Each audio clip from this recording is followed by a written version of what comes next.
36वां अध्याय देवदानव युद्ध।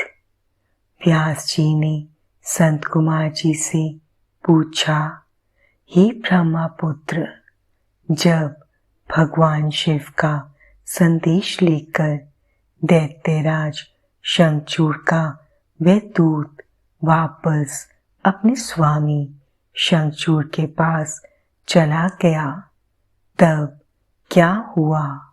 उस दूत ने शंखचूड़ से क्या कहा और उस दूत से सारी बातें जानने के पश्चात दैत्यराज शंखचूड़ ने क्या कहा?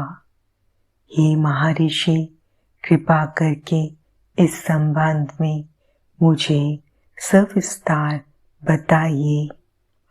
व्यास जी के प्रश्न को सुनकर संत कुमार जी बोले, हे महामुनि, उस दूत ने अपने स्वामी शंखचूड़ के पास जाकर उसे भगवान शिव से हुई सारी बातें बता दी।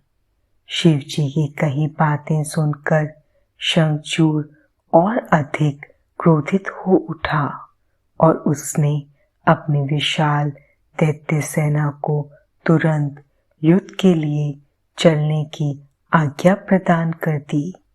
दूसरी ओर भगवान शिव ने भी अपने गणों और देवताओं को युद्ध भूमि की ओर प्रस्थान करने के लिए कहा।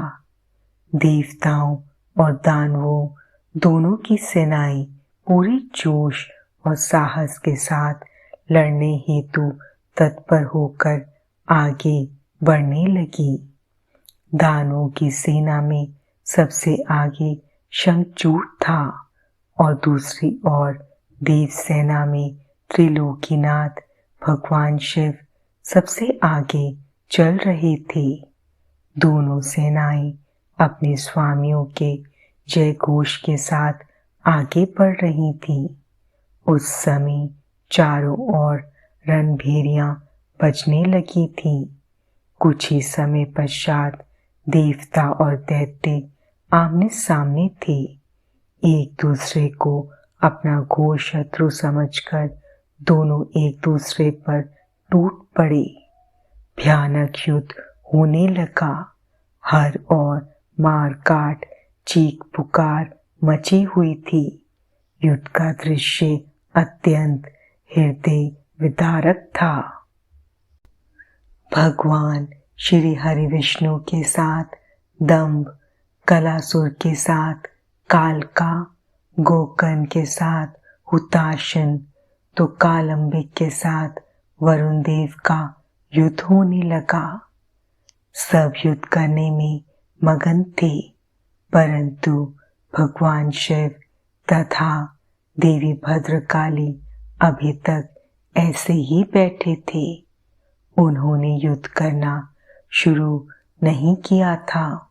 उधर दैत्यराज शंखचूड़ भी युद्ध का दृश्य देख रहा था।